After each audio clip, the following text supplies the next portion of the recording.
Hello दोस्तों, स्वागत करता हूं आप सभी का एक बार फिर से आपके अपने यूट्यूब चैनल स्टडी प्लेटफॉर्म पे। आज के इस वीडियो में बात करेंगे डिफेंस एंड स्ट्रेटेजिक स्टडीज़ का जो क्वेश्चन पेपर रहेगा बीए थर्ड सेमेस्टर का, नेशनल सिक्योरिटी कॉन्सेप्चुअल आस्पेक्ट। ठीक है, इसके आंसर की के बारे में बात करेंगे। ये क्वेश्चन पेपर मेरे पास राजा महेंद्र प्रताप सिंह स्टेट यूनिवर्सिटी का रहेगा। बुकलेट सीरीज़ मेरे पास ए रहेगी। ठीक है, आपके पास ABCD कुछ भी हो सकता है, तो आप मैच कर लीजिएगा।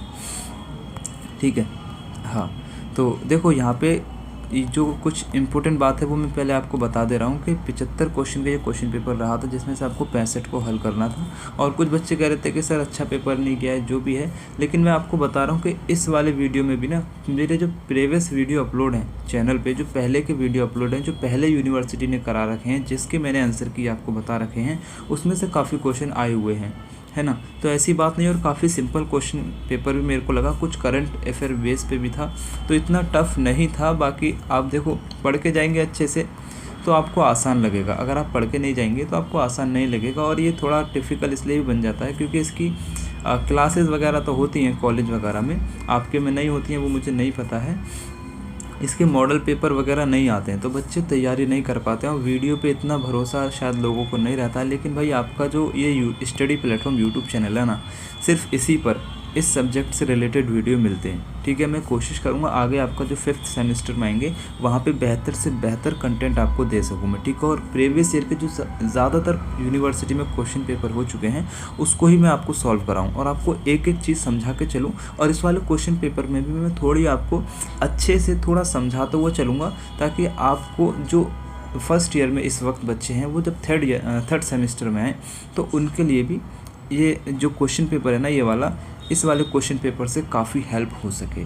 ठीक है, चलो देखो, पहला क्वेश्चन यहाँ पे आपसे पूछा गया है कि राष्ट्रीय सुरक्षा है तो नेशनल सिक्योरिटी क्या है। तो नेशनल सिक्योरिटी जो है भाई एक व्यापक अवधारणा है, एक ब्रॉड कॉन्सेप्ट हो जाएगा। तो फर्स्ट का ए यहाँ पे करेक्ट आंसर है। नेक्स्ट क्वेश्चन है कि गुट निरपेक्षता से तात्पर्य है। तो गुट निरपेक्षता से तात्पर्य आपका होता है शक्ति गुटों से अलग रहने की नीति होती है। ठीक है, शक्ति गुटों से अलग रहने की नीति होती है, policy of staying away from power blocks. ठीक है, गुट निरपेक्षता से तात्पर्य है, बी आपका करेक्ट आंसर है। नेक्स्ट क्वेश्चन है कि शांति हेतु परमाणु कार्यक्रम को संयुक्त राष्ट्र की महासभा में किसके द्वारा प्रस्तावित किया गया। इम्पोर्टेंट क्वेश्चन है, याद रखेंगे इसको। तो राइट आंसर आपको हो जाएगा आइजनहावर ने किया था। ठीक है, आइजनहावर ने महासभा में, ठीक है, संयुक्त राष्ट्र की महासभा में इसको प्रस्तावित किया था, बी आपका करेक्ट आंसर है। नेक्स्ट क्वेश्चन आपसे पूछा गया है कि NPT पर निम्नलिखित में से किस वर्ष हस्ताक्षर किए गए थे। NPT का फुल फॉर्म आपसे काफ़ी बार पूछता है, तो आपको याद रखना है न्यूक्लियर नॉन प्रोलाइफरेशन ट्रीटी। ठीक है, न्यूक्लियर नॉन प्रोलाइफरेशन ट्रीटी जो है वो कब साइन की गई थी।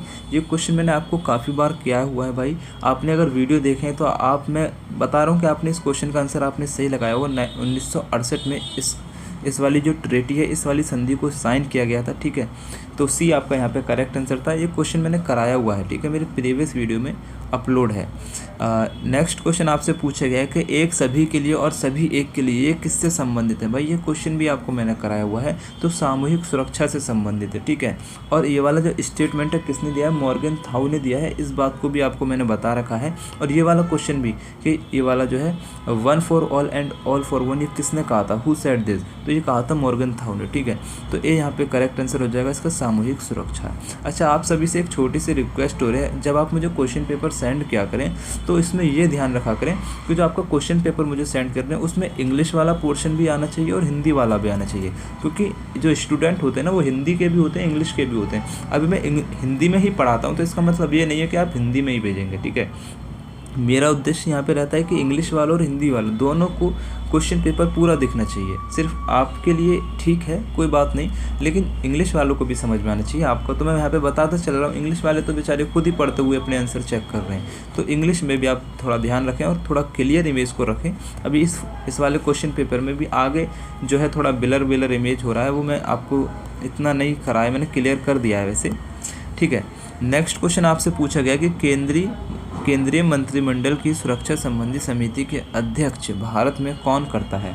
तो तो राइट आंसर आपको यहाँ पे इसको लगा देना प्रधानमंत्री करता है, ठीक है। केंद्रीय मंत्रिमंडल यानी कि कैबिनेट कमेटी जो होती है उसको चेयर कौन करता है, तो प्राइम मिनिस्टर ऑफ इंडिया जो है कैबिनेट मंत्री को क्या करते हैं, संबंधित करते हैं, ठीक है।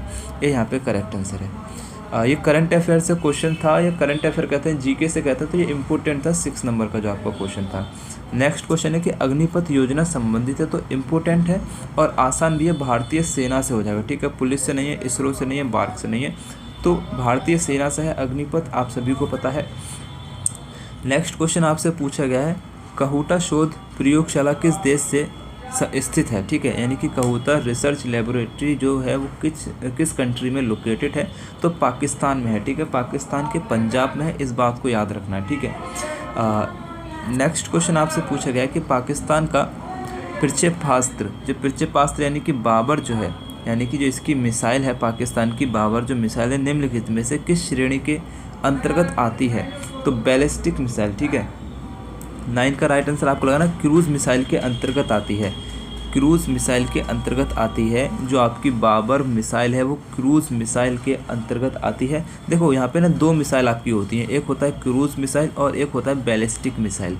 क्रूज़ मिसाइल क्या होता है, क्रूज़ मिसाइल एक होता है जैसे कि धरती है, अब यहाँ से हम छोड़ेंगे तो यहाँ से इस तरीके से यहाँ पे चली जाएगी, मतलब एक थोड़ा हल्का सा ऊपर उठ के, लेकिन एक कम दूरी में, यानी कि कम उड़ान में, एकदम जो है रॉकेट की तेज़ी से जाएगी सीधी रफ्तार से। लेकिन जो आपकी बैलिस्टिक मिसाइल होती है, बैलिस्टिक मिसाइल जैसे कि धरती है ना, तो इस तरीके से जाती है, जैसे हवा में उड़ के इस तरीके से बैलिस्टिक मिसाइल जो है अटैक करती है। तो इन दोनों में बस यही अंतर है। तो बाबर जो मिसाइल है ना आपकी, वो एक क्रूज़ मिसाइल हो जाएगी, ठीक है। बी आपका करेक्ट आंसर है भाई। नेक्स्ट क्वेश्चन आपसे पूछा गया है कि ढाई मोर्चा पर युद्ध शब्द किससे संबंधित है। ढाई मोर्चा पर युद्ध जो है शब्द किससे संबंधित है, तो चीन, पाकिस्तान एवं आंतरिक सुरक्षा चुनौतियों से संबंधित हो जाएगा। सी आपका करेक्ट आंसर है भाई। नेक्स्ट क्वेश्चन है कि निम्नलिखित में से किससे राष्ट्रीय सुरक्षा संबंधित है, निम्नलिखित में से किससे राष्ट्रीय सुरक्षा संबंधित है। तो देखो राष्ट्र की एकता और अखंडता से राष्ट्रीय सुरक्षा संबंधित है, सही बात है, लेकिन मानव सुरक्षा और खाद्य सुरक्षा ये भी राष्ट्रीय सुरक्षा के अंतर्गत आते हैं। तो उपरोक्त सभी डी आपका यहाँ पे करेक्ट आंसर होगा। नेक्स्ट क्वेश्चन है कि निम्नलिखित में से कौन सा राज्य का सबसे महत्वपूर्ण तत्व नहीं है। देखो राज्य के ना 4 महत्वपूर्ण तत्व होते हैं, किसने बताए हैं, तो राज्य के 4 होते हैं, संप्रभुता, जनसंख्या, सरकार और एक होता है आपका क्षेत्रफल, ठीक है। तो यहाँ पे मनोबल जो है वो राज्य का सबसे महत्वपूर्ण तत्व नहीं है, ठीक है। बाकी ये 3 हो जाएंगे, तो यहाँ पे आपका डी करेक्ट आंसर है। इसी का सेम क्वेश्चन यहाँ पे है 13वां नंबर के निम्नलिखित में से कौन सा राज्य सबसे महत्वपूर्ण तत्व है, ठीक है। राज्य का सबसे महत्वपूर्ण तत्व है, तो देखो क्षेत्रफल यहाँ पे दे रखा है। क्षेत्रफल जो है राज्य का महत्वपूर्ण तत्व है। सैन्य क्षमता, वित्तीय क्षमता और न्याय व्यवस्था ये यहाँ पे राज्य के महत्वपूर्ण तत्व नहीं होंगे। एक राज्य बनने के लिए देखो क्या चाहिए, एक राज्य बनने के लिए सबसे पहले एक क्षेत्रफल होना चाहिए, क्षेत्रफल में रहने के लिए जनसंख्या चाहिए, जनसंख्या को कंट्रोल करने के लिए सरकार चाहिए और सरकार के पास संप्रभुता होनी चाहिए। तो एक राज्य के लिए 4 तत्व होते हैं, ठीक है। एक राज्य के 4 महत्वपूर्ण तत्व होते हैं। इस बात को ये 12 और 13 क्वेश्चन है ना, ये वाला क्वेश्चन भी आपको मैंने कराया हुआ है मेरे भाई। आपने वीडियो देखा होगा ना तो आपको पता होगा, वरना ऐसी कोई इसमें ज़्यादा बड़ी बात थी नहीं। चलिए आंसर चेक करते हैं। नेक्स्ट क्वेश्चन है कि वेस्टफालिया की संधि निम्नलिखित में से किससे संबंधित है। तो राइट आंसर यहाँ पे आपको इसका लगा देना है रोमन साम्राज्य से, ठीक है। रोमन साम्राज्य से संबंधित है, एक करेक्ट आंसर है। नेक्स्ट क्वेश्चन है कि अवक्स एक ऐसी प्रणाली है जो कि अवक्स क्या है कि वायुयान वाहक आधारित है, ठीक है। वायुयान वाहक आधारित है, एयरक्राफ्ट कैरियर बेस्ड हो जाएगी। सी आपका करेक्ट आंसर है। नेक्स्ट क्वेश्चन है कि अग्नि किस प्रकार की मिसाइल है। देखो यहाँ पे आपको क्वेश्चन को समझना है, अग्नि जो है ना किस प्रकार की मिसाइल है। राइट आंसर आपको लगाना है सतह से सतह की मिसाइल हो जाएगी। अग्नि जो है सतह से सतह पर वार करते, ठीक है। अग्नि मिसाइल जो एक सतह से दूसरी सतह पर, सतह से छोड़ी जाती है और सतह पर ही अटैक करती है, तो सतह से सतह की एक मिसाइल हो जाएगी। ये यहाँ पे करेक्ट आंसर है।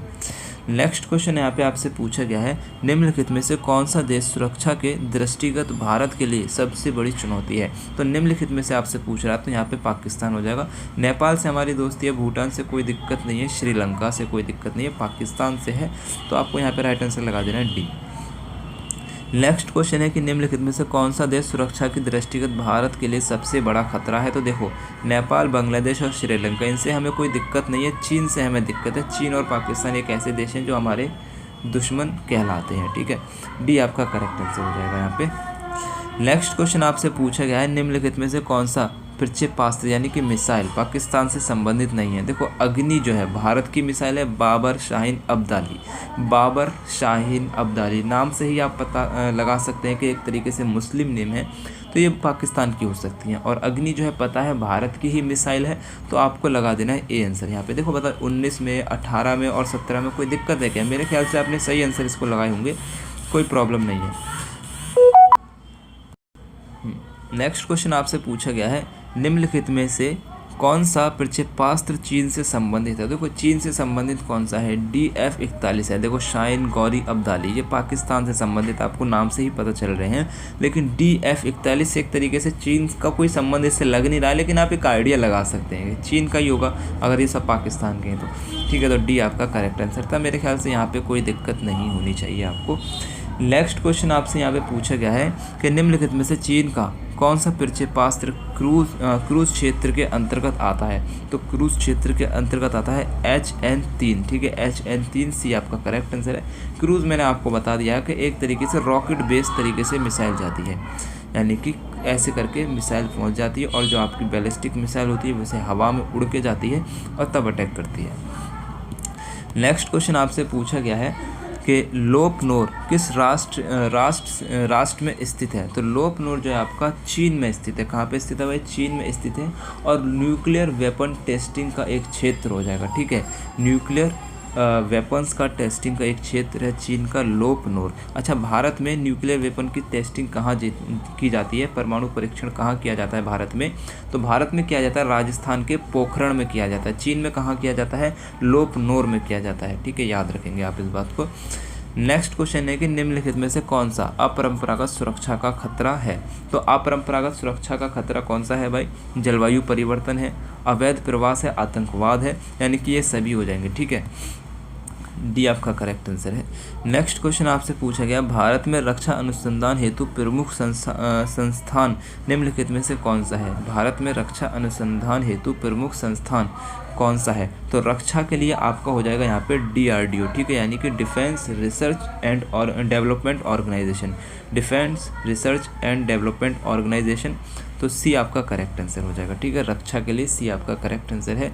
नेक्स्ट क्वेश्चन है, निम्नलिखित में से कौन सा संगठन आंतरिक अनुसंधान हेतु प्रसिद्ध है। आंतरिक अनुसंधान हेतु यानी कि स्पेस रिसर्च हेतु क्या है? प्रसिद्ध है, तो इसरो हो जाएगा। इसरो की फुल फॉर्म आप सभी को पता है यहाँ पे, इंडियन स्पेस रिसर्च ऑर्गेनाइजेशन, ठीक है, इंडियन स्पेस रिसर्च ऑर्गेनाइजेशन। यहाँ पे थोड़ा मैं फुल फॉर्म बता दूँ, DRDO को आपको पता है, defence research and development organisation. सेल की मैं आपको बताऊँ, यहाँ पे सेल का फुल फॉर्म होता है steel authority of India limited, ठीक है, steel authority of India limited. और भील की आपको बताऊँ, भारत, इसकी फुल फॉर्म होती है भील की, भारत हैवी इलेक्ट्रिकल लिमिटेड, ठीक है। भील जो है ना, जो भील है आपकी, ये बिजली और औद्योगिक प्रौद्योगिकी से जुड़े उत्पादों और सेवाओं का निर्माण करती है, ठीक है। भील क्या है? बिजली और औद्योगिक से जुड़े जो उत्पाद होते हैं उन सेवाओं का जो है निर्माण करती है। ये इसकी फुल फॉर्म बता दी। DRDO इसरो के बारे में आपको बता रखा है। नेक्स्ट क्वेश्चन है, निम्नलिखित में से कौन सा प्रक्षेपास्त्र क्रूज क्षेत्र के अंतर्गत आता है। क्रूज क्षेत्र आपको बता रखा है, तो ब्रह्मोस जो मिसाइल है ना, वो एक क्रूज मिसाइल हो जाएगी। और पृथ्वी जो मिसाइल है आपकी, वो सरफेस टू सरफेस की होती है, यानी कि सतह से सतह की एक मिसाइल होती है, सतह से सतह पे छोड़ी जाती है। पृथ्वी जो मिसाइल है आपकी, वो शॉर्ट रेंज की एक बैलिस्टिक मिसाइल हो जाएगी। पृथ्वी जो है शॉर्ट रेंज की बैलिस्टिक मिसाइल हो जाएगी। आकाश जो है वो सरफेस से, ठीक है, सरफेस से एयर में छोड़ी जाती है, यानी कि सरफेस से एयर में आपकी छोड़ी जाती है मिसाइल। तो इन बातों को आपको याद रखना है। नेक्स्ट क्वेश्चन आपसे पूछा गया, निम्नलिखित में से किस प्रक्षेपास्त्र की मारक क्षमता 5000 किलोमीटर है। तो इम्पोर्टेंट क्वेश्चन है, 27 आपको यहाँ पे इसका राइट आंसर लगा देना है, अग्नि 5, ठीक है। अग्नि 5 जो है आपकी एक ऐसी मिसाइल है, एक ऐसी बैलिस्टिक मिसाइल है जिसकी जो रेंज है ना 5000 किलोमीटर है, और इसकी जो रेंज है भारत में सबसे लॉन्गेस्ट मिसाइल हो जाए, जो रेंज हो जाएगी इसकी। और ये जो पार्ट है ना अग्नि 5 का, अग्नि 5 जो है वो अग्नि सीरीज़ का एक पार्ट हो जाएगा, ठीक है। अग्नि सीरीज़ की जो मिसाइल है उसका पार्ट हो जाएगा और भारत की सबसे लंबी दूरी तय करने वाली अग्नि 5th मिसाइल हो जाएगी। ये यहाँ पे आपका करेक्ट आंसर हो जाएगा, ठीक है भाई। नेक्स्ट क्वेश्चन है, सामूहिक रक्षा से संबंधित निम्नलिखित में से कौन सा संगठन है? तो राइट आंसर आपको लगाना है नाटो। नाटो जो है सामूहिक रक्षा से संबंधित निम्नलिखित में से एक संगठन हो जाएगा सबसे पहले। अब संयुक्त राष्ट्र संघ जो होता है, संयुक्त राष्ट्र संघ एक आंतरिक संगठन है, ठीक है, नाटो के जैसा ही एक आंतरिक संगठन है और इसकी स्थापना जो हुई थी संयुक्त राष्ट्र संघ की 24 अक्टूबर 1945 को हुई थी। संयुक्त राष्ट्र संघ का जो मुख्यालय है वो न्यूयॉर्क में हो जाएगा। संयुक्त राष्ट्र संघ के जो संस्थापक चार्टर है, ठीक है, संयुक्त राष्ट्र संघ का जो संस्थापक चार्टर है उस पर 51 देशों के हस्ताक्षर हो जाएंगे, ठीक है, और इसमें आपका भारत भी शामिल हो जाएगा, इस बात को याद रखेंगे। लेकिन नाटो जो है, नाटो में भारत शामिल नहीं है। 28 का राइट आंसर आपको हो जाएगा नाटो। अब सार्क क्या है? सार्क जो होता है ना, इसका एक मकसद होता है कि दक्षिण एशिया में आर्थिक, सामाजिक और जो आपका होता है सांस्कृतिक विकास को बढ़ावा देना होता है, ठीक है। और सार्क की जो स्थापना हुई थी 8 दिसंबर 1985 को हुई थी और इसका जो मुख्यालय है नेपाल की राजधानी काठमांडू में स्थित हो जाएगा, ठीक है। और एशियन जो आपको हो जाएगा, हाँ एक सेकेंड, हाँ एशियन जो हो जाएगा इसका फुल फॉर्म होता है Asian association of south east Asian nation, ठीक है। इन फुल फॉर्म को आपको याद रखना है। जो ज़रूरी बातें हैं बस मैं आपको वही बातें बताता चल रहा हूँ यहाँ पे। नेक्स्ट क्वेश्चन आपसे पूछा गया है, निम्नलिखित में से सामूहिक सुरक्षा से संबंधित कौन सा संगठन है? तो राइट आंसर आपको लगा देना है यहाँ पे संयुक्त राष्ट्र संघ, ठीक है। ये यहाँ पे करेक्ट आंसर है, यहाँ पे आपका संयुक्त राष्ट्र संघ हो जाएगा। नेक्स्ट क्वेश्चन आपसे पूछा गया, आकाश एयर डिफेंस सिस्टम किस देश से संबंधित है? तो आकाश एयर डिफेंस जो है आपका भारत से संबंधित हो जाएगा, सी आपका करेक्ट आंसर है। नेक्स्ट क्वेश्चन आपसे पूछा गया, शस्त्रीकरण से क्या तात्पर्य है? तो शस्त्रीकरण से तात्पर्य होता है शास्त्रों में वृद्धि, ये यहाँ पे करेक्ट आंसर है भाई। नेक्स्ट क्वेश्चन आपसे यहाँ पे पूछा गया है, वर्तमान समय भारत के प्रधानमंत्री कौन है? नरेंद्र मोदी, ये यहाँ पे करेक्ट आंसर है। निम्नलिखित में देखो यहाँ पे जो क्वेश्चन पेपर भेजा गया है ना भाई, यहाँ पे इंग्लिश का नहीं है। अब इंग्लिश वालों को दिक्कत आएगी यहाँ पे, इस वजह से बस वो चेक कर लेंगे अपना मिला के थोड़ा हिंदी में भी। निम्नलिखित में से कौन सा राष्ट्रीय शक्ति का एक मूर्त तत्व है? तो देखो ये मूर्त और अमूर्त तत्व मैंने आपको शुरू की वीडियो में ही बता रखा है, ठीक है। मूर्त तत्व वो होते हैं जिनको छुआ जा सकता है, मूर्त तत्व वो होते हैं जिनको छुआ जा सकता है, अमूर्त तत्व वो होते हैं जिनको छुआ नहीं जा सकता। तो यहाँ पे मूर्त तत्व कौन सा है? तो यहाँ पे जनसंख्या एक मूर्त तत्व हो जाएगा। जनसंख्या को आप छू सकते हो, सही बात है, नहीं। मनोबल को आप छू सकते हो, नहीं छू सकते हो। राष्ट्रीय चरित्र और विचारधारा को आप छू सकते हो, नहीं छू सकते हो। तो मूर्त तत्व क्या है? यहाँ पे जनसंख्या है, सी आपका करेक्ट आंसर है। नेक्स्ट क्वेश्चन आपसे पूछा गया, वर्तमान समय में भारत के थल सेना अध्यक्ष कौन है? तो राइट आंसर आपको लगाना है general Manoj Pande, B correct answer है। नेक्स्ट क्वेश्चन है, वर्तमान समय में भारत के वायुसेना अध्यक्ष कौन है? तो राइट आंसर आपको लगाना है air chief marshal Amarpreet Singh, C आपका करेक्ट आंसर है। देखो यहाँ पे डी ऑप्शन गायब है। तो आप थोड़ा जब भी क्वेश्चन पेपर भेजा करें इस तरीके से भेजें कि भाई किसी को दिक्कत ना आए, ठीक है। किसी को पेपर सॉल्व करने में या किसी को पेपर कोई वीडियो देखने में कोई दिक्कत नहीं है, बस इस तरीके से थोड़ा भेज दें, इमेज थोड़ा क्लियर आना चाहिए, बस इस चीज़ का थोड़ा सा ध्यान रखना है। अगर आप चैनल पे नहीं हो ना, चैनल को सब्सक्राइब कर लेना, बेल आइकन को ऑन कर लेना और वीडियो को अपने दोस्तों के साथ शेयर कर देना, ठीक है। ये आपकी बस एक छोटी सी जिम्मेदारी है यहाँ पे कि आपको वीडियो को शेयर करना है आपके दोस्तों के साथ, आपके कॉलेज ग्रुप में, आपका जितना भी फ्रेंड सर्कल है, आपके साथ जो भी पढ़ते हैं, आपको उनको ये वीडियो को शेयर करना है। बस ये एक आपकी छोटी सी जिम्मेदारी है। इस जिम्मेदारी को आपको बस मेरे लिए निभाना है, वीडियो को शेयर करना है, ठीक है। अगर वीडियो अच्छा लग रहा है तो वीडियो को एक लाइक कर देना है। कोई भी डाउट आपको आ रहा है तो उसके लिए आपको कमेंट्स कर देना है। अगर कमेंट्स में कोई दिक्कत है या क्वेश्चन पेपर सेंड करना है, आपको मुझे व्हाट्सएप पे मैसेज कर देना है 7300975835। अगर आपको ये सारी जानकारी अच्छी लग रही है तो बस एक बार चैनल को सब्सक्राइब कर लेना है, ठीक है। नेक्स्ट क्वेश्चन आपसे पूछा गया, वर्तमान समय में भारत के नौसेना प्रमुख कौन है? तो राइट आंसर आपको लगा देना है एडमिरल दिनेश कुमार त्रिपाठी, ठीक है। ये यहाँ पे करेक्ट आंसर है। नेक्स्ट क्वेश्चन है कि राष्ट्रीय शक्ति का अमूर्त तत्व है। तो राष्ट्रीय शक्ति का अमूर्त तत्व होता है, अमूर्त तत्व कौन सा होता है? जिसको छू नहीं सकते। तो नेत्र तत्व को आप छू नहीं सकते, बाकी औद्योगिक क्षमता, जनसंख्या, सैन्य क्षमता को छू सकते हैं। तो बी आपका करेक्ट आंसर है। नेक्स्ट क्वेश्चन है, वर्तमान समय में भारत के चीफ ऑफ डिफेंस स्टाफ यानी कि CDS कौन है? तो राइट आंसर यहाँ पे आपको इसका लगा देना है जनरल विपिन रावत भी आपका करेक्ट आंसर हो जाएगा। ठीक है, नेक्स्ट क्वेश्चन आपसे पूछा गया किसने कहा था कि एक सबके लिए और सब एक के लिए, मॉर्गन थाउ ने कहा था। ये यहाँ पे करेक्ट आंसर है भाई। नेक्स्ट क्वेश्चन आपसे पूछा गया है वर्तमान समय में भारत की वित्त मंत्री है निर्मला सीतारमण। ठीक है, ये बहुत सिंपल सा है। नेक्स्ट क्वेश्चन आपसे पूछा गया है निम्नलिखित में से कौन सा शक्ति संतुलन बनाए रखने का तरीका है। तो शक्ति संतुलन बनाए रखने का तरीका हो जाएगा आपका क्षतिपूर्ति, हस्तक्षेप, निशस्त्रीकरण एवं शस्त्र नियंत्रण, यानी कि ये सभी डी करेक्ट आंसर है। नेक्स्ट क्वेश्चन है कि सुरक्षा हानिकारक धमकियों से सापेक्षिक स्वतंत्रता का ही नाम है, किसने कहा था। तो ये कहा था आपका जॉन ई मरोज ने कहा था। ठीक है, जॉन ई मरोज ने कहा था, ये करेक्ट आंसर है। नेक्स्ट क्वेश्चन है गुट निरपेक्षता से तात्पर्य है। तो गुट निरपेक्षता से तात्पर्य होता है तटस्थता, यानी कि ए करेक्ट आंसर आपका यहाँ पे हो जाएगा। नेक्स्ट क्वेश्चन आपसे पूछा गया है निम्नलिखित में से कौन भारतीय सशस्त्र सेवाओं का सर्वोच्च कमांडर है। भारतीय सशस्त्र सेवाओं का सर्वोच्च कमांडर होता है तो आपका राष्ट्रपति भी आपका करेक्ट आंसर है। इंपॉर्टेंट है, याद रखना है आपको। नेक्स्ट क्वेश्चन है कि निम्नलिखित में से कौन सैन्य संधि हो जाएगी। तो सैन्य संधि जो है आपकी वो नाटो हो जाएगी। ठीक है, डी करेक्ट आंसर है। नेक्स्ट क्वेश्चन आपका यहाँ पे पूछा गया है निम्नलिखित में से कौन सी राष्ट्र राज्य के विरुद्ध साइबर सुरक्षा खतरों में नहीं आता है। तो मानव असूचना। ठीक है, सी करेक्ट आंसर आपका हो जाएगा। नेक्स्ट क्वेश्चन आपसे पूछा गया है नक्सलवाद क्या है। तो नक्सलवाद जो है एक न्यून तीव्रता संघर्ष है, सी आपका करेक्ट आंसर हो जाएगा। ठीक है, नेक्स्ट क्वेश्चन आपसे पूछा गया है कि निम्नलिखित में से किसे भारत के परमाणु कार्यक्रम का जनक माना जाता है। तो परमाणु कार्यक्रम का जनक होमी जहांगीर भाभा को माना जाता है। ये आपका यहाँ पे करेक्ट आंसर है, काफ़ी बार मैंने आपको बता चुका है। अब्दुल कलाम को मिसाइल मैन कहा जाता है। ठीक है, नेक्स्ट क्वेश्चन है कि वर्तमान समय में भारत के विदेश मंत्री कौन है। एस जयशंकर है, डी आपका करेक्ट आंसर है। ये भी क्वेश्चन मैंने आपको बताया हुआ है, करंट अफेयर से भी है तो चेंज भी हो सकता है, लेकिन यहाँ पे आपका जयशंकर ही हो जाएगा। निम्नलिखित में से कौन सा शस्त्र नियंत्रण समझौता नहीं है। तो साल्ट फर्स्ट जो है आपका शस्त्र नियंत्रण समझौता नहीं है, और जो साल्ट फर्स्ट जो हुआ था वो यूनाइटेड स्टेट ऑफ अमेरिका और सोवियत संघ के बीच में हुआ था। और ये साल्ट क्या होता है, नमक होता है ना, तो आपको इसी से समझ जाना, ये करेक्ट आंसर है।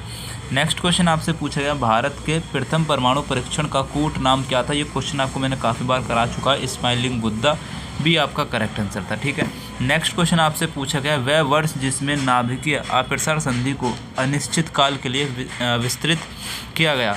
तो 52 का राइट आंसर हो जाएगा 1995। ठीक है, बी आपका करेक्ट आंसर है। किस वर्ष में DRDO ने समेकित निर्देशित प्रक्षेपास्त्र विकास कार्यक्रम प्रारंभ किया था। राइट आंसर आपको लगाना है 1983 में किया था। ठीक है, 53 का ए यहाँ पे आपका करेक्ट आंसर हो जाएगा। भयादोहन स्ट्रैटेजी है, तो भयादोहन स्ट्रैटेजी होती है विरोधी को हतोत्साहित करने की होती है, डी आपका करेक्ट आंसर है। नेक्स्ट क्वेश्चन आपसे यहाँ पे पूछा गया है निम्नलिखित में से कौन सा प्रथम कोटि के राष्ट्रीय हित के अंतर्गत सम्मिलित है। तो राइट आंसर आपको लगाना राष्ट्र की सुरक्षा एवं अखंडता। ठीक है, ए यहाँ पे करेक्ट आंसर है। नेक्स्ट क्वेश्चन आपसे पूछा गया है वर्तमान समय में भारत के राष्ट्रीय सुरक्षा सलाहकार कौन है। राइट आंसर आपको लगा देना अजीत डोभाल हो जाएंगे, डी आपका करेक्ट आंसर हो जाएगा। ठीक है, नेक्स्ट क्वेश्चन आपसे पूछा गया है निम्नलिखित में से कौन गुट निरपेक्ष आंदोलन के संस्थापक थे। तो राइट आंसर आपको लगा देना है नासिर, नेहरू और टीटो, तीनों हो जाएंगे, उपरोक्त सभी डी करेक्ट आंसर था। नेक्स्ट क्वेश्चन आपसे पूछा गया है भारत में अपना द्वितीय नाभिकीय परीक्षण कब किया था। तो भारत ने अपना द्वितीय नाभिकीय परीक्षण जो है मेरे भाई, ये क्वेश्चन भी आपको मैंने बता रखा है। राइट आंसर आपको लगाना है 11 और 13 मई को 1998 में किया गया था, ये यहाँ पे करेक्ट आंसर है। नेक्स्ट क्वेश्चन आपसे पूछा गया था INF संधि किसके मध्य हस्ताक्षरित की गई थी। तो INF जो ट्रीटी है वो किन दो देश के बीच में हस्ताक्षरित की गई थी। तो इसको राइट आंसर आपको लगाना है USA और रशिया के बीच में की गई थी। ठीक है, अमेरिका और सोवियत संघ के बीच में की गई थी। INF की फुल फॉर्म होती है इंटरनेशनल रेंज न्यूक्लियर फोर्स। ठीक है, 59 का ए आपका करेक्ट आंसर है भाई। नेक्स्ट क्वेश्चन आपसे यहाँ पे पूछा गया है निम्न में से किसने राष्ट्रीय शक्ति के आकलन हेतु निम्न समीकरण का प्रतिपादन किया है। ठीक है, इस वाले समीकरण का प्रतिपादन जो है किसने किया है, ये वाला क्वेश्चन आपको राइट आंसर लगा देना है रे क्लाइन ने किया है। ठीक है, इंपॉर्टेंट है आने वाले एग्ज़ाम के लिए, जो आपके आगे एग्ज़ाम आएंगे। ठीक है, 3rd सेमेस्टर के मैं स्टूडेंट से ही कह रहा हूँ, तो सी आपका यहाँ पे करेक्ट आंसर हो जाएगा। नेक्स्ट क्वेश्चन आपसे यहाँ पे पूछा गया है निम्न में से कौन सा तत्व शस्त्रीकरण की रीढ़ माना गया है। तो शस्त्रीकरण की रीढ़ जो है स्किल्ड लेबर यानी कि कुशल श्रमिक माने गए हैं। डी करेक्ट आंसर है। नेक्स्ट क्वेश्चन आपसे पूछा गया है सामूहिक महाविनाश के भयानक शास्त्रों के शोध, उत्पादन तथा सैन्य विन्यास पर प्रतिबंध को क्या कहा जाता है। राइट आंसर यहाँ पे आपको इसका लगा देना है शस्त्र नियंत्रण कहा जाता है। बी करेक्ट आंसर आपका हो जाएगा। नेक्स्ट क्वेश्चन आपसे पूछा गया वर्तमान समय में भारत के रक्षा मंत्री कौन है। तो राइट आंसर यहाँ पे आपको इसका लगा देना है राजनाथ सिंह हो जाएंगे। सी आपका करेक्ट आंसर है। नेक्स्ट क्वेश्चन आपसे यहाँ पे पूछा गया है कि किस अंतर्राष्ट्रीय संधि का उद्देश्य नाभिकीय हथियारों के प्रसार को रोक और निशस्त्रीकरण को बढ़ावा देना है। राइट आंसर आपको लगा देना है NPT हो जाएगा। ठीक है, न्यूक्लियर नॉन प्रोलाइफरेशन ट्रीटी इसका फुल फॉर्म है। बी आपका करेक्ट आंसर है, याद रखना है। नेक्स्ट क्वेश्चन आपसे पूछा गया है पारस्परिक सुनिश्चित विनाश मोड की अवधारणा भयादोहन के किस संदर्भ से संबंधित है। तो 65 का राइट आंसर आपको लगाना है नाभिकीय हथियार से। ठीक है, सी आपका करेक्ट आंसर है। नेक्स्ट क्वेश्चन आपसे पूछा गया भारत के किस उत्तर पूर्वी राज्य की सीमा बांग्लादेश से 3 तरफ से घिरी हुई है। तो त्रिपुरा हो जाएगा। सी करेक्ट आंसर है। नेक्स्ट क्वेश्चन है इनमें से कौन भारत की आंतरिक सुरक्षा के लिए एक चुनौती हो जाएगा। तो आंतरिक सुरक्षा के लिए चुनौती नक्सलवाद, आर्थिक असमानता और धार्मिक कट्टरता, ये सभी हो जाएंगे। डी आपका करेक्ट आंसर है। नेक्स्ट क्वेश्चन आपसे पूछा गया है शक्ति संतुलन सिद्धांत ये मानता है कि राज्य प्राथमिक रूप से अभिप्रेरित होते हैं। तो राइट आंसर आपको लगाना है सुरक्षा और उत्तरजीविता द्वारा। ठीक है, ये यहाँ पे करेक्ट आंसर है भाई। नेक्स्ट क्वेश्चन आपसे पूछा गया है रक्षा नीति का प्राथमिक उद्देश्य क्या है। तो रक्षा नीति का प्राथमिक उद्देश्य होता है राष्ट्रीय सुरक्षा। ये यहाँ पे करेक्ट आंसर है भाई। नेक्स्ट क्वेश्चन है किसी देश की रक्षा नीति का लक्ष्य होता है। तो किसी देश की रक्षा नीति का उद्देश्य जो होता है ना क्षेत्रीय अखंडता की रक्षा करना होता है। बी आपका करेक्ट आंसर है। अगर आपको ये वाला वीडियो अच्छा लग रहा है तो वीडियो को सबसे पहले बस एक लाइक कर देंगे और शेयर आपको ज़रूर करना है। शेयर करने की आपकी एक जिम्मेदारी है और चैनल को सब्सक्राइब कर लेना। वीडियो अच्छा लग रहा है, आगे भी इसी तरीके का कंटेंट चाहिए। 5th सेमेस्टर में अगर आपके पास मिलिट्री साइंस रहेगा तो इस चैनल से जुड़े रहना। 5th सेमेस्टर में आपको मैं बेहतरीन से बेहतरीन कंटेंट बना के इसी चैनल पे अपलोड करूँगा। ठीक है, क्योंकि मॉडल पेपर नहीं आते हैं, मुझे पता है इस क्वेश्चन पेपर के मॉडल पेपर नहीं आते हैं, वीडियो पे डिपेंड रहते हैं। और एक मात्र यूट्यूब चैनल है स्टडी प्लेटफॉर्म जो 5th सेमेस्टर की पिछले बार भी वीडियो अपलोड किया था जिसमें से काफ़ी अच्छा रिजल्ट मिला था। ठीक है, 100-150 क्वेश्चन में ही मैंने ज़्यादातर जो आपके एग्जाम में क्वेश्चन आए थे उन्हें कवर करा दिया था। ठीक है, तो जुड़े रहिएगा, बस मेरी यही आपसे अपील रहेगी। वरना आपकी थोड़ी और आपसे एक छोटी सी रिक्वेस्ट मेरी यहाँ पे ये रहेगी, अगर आपको 3rd सेमेस्टर का प्लेलिस्ट चाहिए तो इसी वीडियो के डिस्क्रिप्शन में इसी 3rd सेमेस्टर का जो मिलिट्री साइंस है इसी का प्लेलिस्ट पूरा मिल जाएगा। उस पर आप क्लिक करके ये पूरा प्लेलिस्ट आप 3rd सेमेस्टर के लिए देख सकते हैं। और आपको हमारे एक व्हाट्सएप चैनल से जुड़ जाना है जिसका लिंक भी मैंने डिस्क्रिप्शन में दे रखा है। और हमारा एक व्हाट्सएप ग्रुप भी है RMPSU का, उसका लिंक भी आपको डिस्क्रिप्शन में मैं दे दूंगा। ठीक है, व्हाट्सएप ग्रुप से जुड़ जाना या फिर व्हाट्सएप चैनल से जुड़ जाना, कोई दिक्कत नहीं है। इंस्टाग्राम अकाउंट पे आप मुझे फॉलो कर लेना, स्टडी प्लेटफॉर्म के नाम से है, जिसका लिंक भी वीडियो के डिस्क्रिप्शन में मिल जाएगा। और ये वाला जो क्वेश्चन पेपर है इसका PDF भी आपको टेलीग्राम पे मिल जाएगा। ठीक है, इसका PDF आपको टेलीग्राम पे मिल जाएगा। टेलीग्राम का लिंक मैंने वीडियो के डिस्क्रिप्शन में दे रखा है। और इस वाले PDF का डायरेक्ट लिंक भी, जो कि आपको जिस लिंक पे आप क्लिक करेंगे तो आप डायरेक्ट ही आप जो है टेलीग्राम पे जाके इस क्वेश्चन पेपर पे पहुंच जाएंगे, आपको ढूंढना नहीं पड़ेगा। तो भी उसका लिंक भी आपको डिस्क्रिप्शन में है, तो एक बार आप डिस्क्रिप्शन चेक कर लीजिएगा, वहाँ से आपकी काफ़ी ज़रूरत की चीज़ें मिल जाएंगी। ठीक है, नेक्स्ट क्वेश्चन है निम्न में से कौन सा राज्य की उत्पत्ति प्राचीनतम सिद्धांत है। तो राइट आंसर आपको लगाना है देवी उत्पत्ति का सिद्धांत। ठीक है, सी आपका करेक्ट आंसर है। नेक्स्ट क्वेश्चन है स्ट्रैटेजिक अध्ययन का संबंध है। तो स्ट्रैटेजिक अध्ययन का संबंध होता है राजनीतिक उद्देश्यों के लिए सैन्य शक्ति के प्रयोग से। ठीक है, बी आपका करेक्ट आंसर है। नेक्स्ट क्वेश्चन आपसे पूछा गया आतंकवादी संगठन जैश-ए-मोहम्मद किस देश में संचालित है। तो पाकिस्तान, ये यहाँ पे करेक्ट आंसर है, सिंपल सा था। नेक्स्ट क्वेश्चन आपसे पूछा गया निम्न तकनीकों में से साइबर आक्रमण के रूप में शत्रु किसे अपना सकता है। तो राइट आंसर आपको लगा देना है हैकिंग को अपनाएगा। बी आपका करेक्ट आंसर है। नेक्स्ट क्वेश्चन आपसे पूछा गया निम्नलिखित में से कौन सा हथियार सामूहिक विनाश का शस्त्र नहीं है। तो सामूहिक विनाश का शस्त्र नहीं है, रासायनिक हथियार हो जाएगा। ठीक है, डी आपका करेक्ट आंसर हो जाएगा। तो यहाँ पे आपके 75 क्वेश्चन मैंने कवर करा दिए हैं। आपने कितने क्वेश्चन यहाँ पे सही किए हैं उसके लिए मुझे आप कमेंट्स करना। किसी भी क्वेश्चन में डाउट है उसके लिए भी आप कमेंट्स करना। आपको अपना कोई भी क्वेश्चन पेपर सेंड करना है, इस नंबर पर मुझे आप सेंड कर देना। ठीक है, इस नंबर पे आप मुझे सेंड कर देना। और भाई रिक्वेस्ट रहेगी कि PDF को जो आप फ़ोटो खींचे, PDF मत बनाना, कोई दिक्कत नहीं है, फ़ोटो जो क्लिक करें वो एकदम क्लियर करें। आपका कैमरा थोड़ा ब्लर है तो घर में किसी दूसरे का फ़ोन लेके उसके नंबर से आप मुझे सेंड कर दें। उस फ़ोन से फ़ोटो क्लिक करके, मतलब फ़ोटो आपका क्लियर आना चाहिए, इंग्लिश और हिंदी दोनों में आपका आना चाहिए, ठीक है। तो मेरी तरफ से आप सभी को बेस्ट ऑफ लक। अल्लाह हाफिज़।